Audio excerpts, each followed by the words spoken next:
Hi everybody, my name is Annie Parker and today I'm going to talk to you about how your subconscious controls your weight. Did you know that 95% of you is subconscious beliefs that you know nothing about? So when I struggled with my weight for a long time, I eventually went to see somebody who did a muscle test on me, which is also called kinesiology, and it asks your body if you want to lose weight. And I said to her, of course I want to lose weight. I've been trying to lose weight for the last 40 years, sometimes successfully, sometimes not successfully. So she did this muscle testing on me, and guess what? It said that I didn't want to lose weight.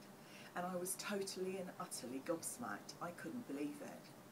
But what it enabled me to do was it enabled me to look at all the reasons that I couldn't lose weight and why I didn't want to. So your subconscious holds all these patterns and blocks and beliefs about you, and this is what you need to unravel to find out why you don't want to lose weight. So in my case, it turned out to be that I had been sexually abused as a child, and my subconscious thought that when I was slim and attractive, I wasn't safe. So the minute it saw me being slim and attractive, it absolutely put the weight on, and there was nothing I could do about it. My body also knew that I would just starve until the weight came off. So what my subconscious did was, it did two things, one of which it stopped my thyroid working, which gave me an underactive thyroid, which means that you can't lose weight and the medication is pointless, it's useless. And secondly, it filled me with water, which obviously adds to weight and is one of the weight areas that most people don't even think about. So I couldn't lose the water because even if I took a diuretic, I couldn't lose it. So my subconscious thought, I'm going to make her unattractive, and it did a jolly good job.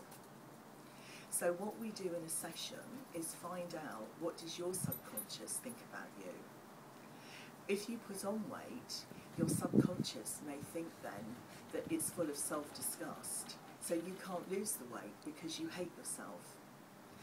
If you hate yourself, you won't lose the weight because it's like a self-fulfilling prophecy. You hate yourself, so you can't lose the weight, so you hate yourself even more. The weight loss becomes like a vicious circle, and whatever you do doesn't work. Now I have lots of techniques and help to help with this, one of which is called Emotional Freedom Technique, or EFT, where you actually can replace all the self-hate and all the other limiting beliefs that you have with self-love.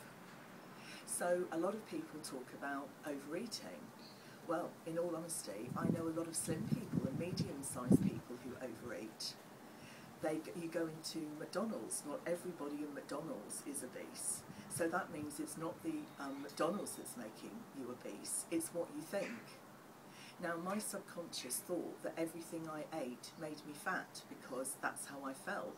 So of course it did. So even if I had a very small salad, because my subconscious felt that it would make me fat, it did.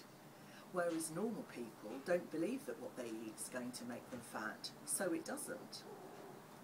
So if you are emotionally eating, why are you emotionally eating? Is it because you're bored or upset, or you're trying to numb out the pain of a past relationship?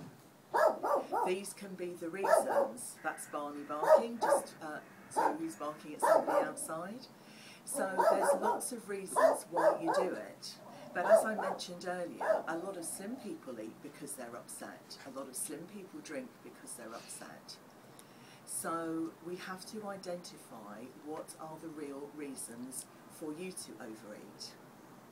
A lot of people are stuffing the emotions down when they eat. As a child, were you told you had to eat everything off your plate? Were you told you couldn't do anything until you'd finished your meal? Were you given food as a treat, or were you given food to shut you up? Any of these can affect how you view food today. And it's very important that we identify them, heal them, eliminate them, and replace them with positive aspects to do with food. If you're addicted to sugar, it could be because you have no sweetness in life, and therefore the sugar is giving you the sweetness in life. But actually it's not, is it? Because it's making you very unhappy and very ill. So your subconscious will also use the weight as protection. And this could be protection against, as we were talking about, being slim and attractive.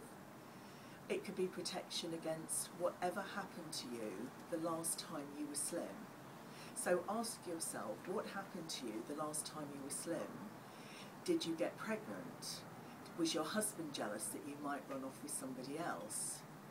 What happened the last time you were slim? And if you can identify that, you will identify your weight problem. So contact me on info@unleashyourfullpotential for a session.co.uk for a session now. Thank you.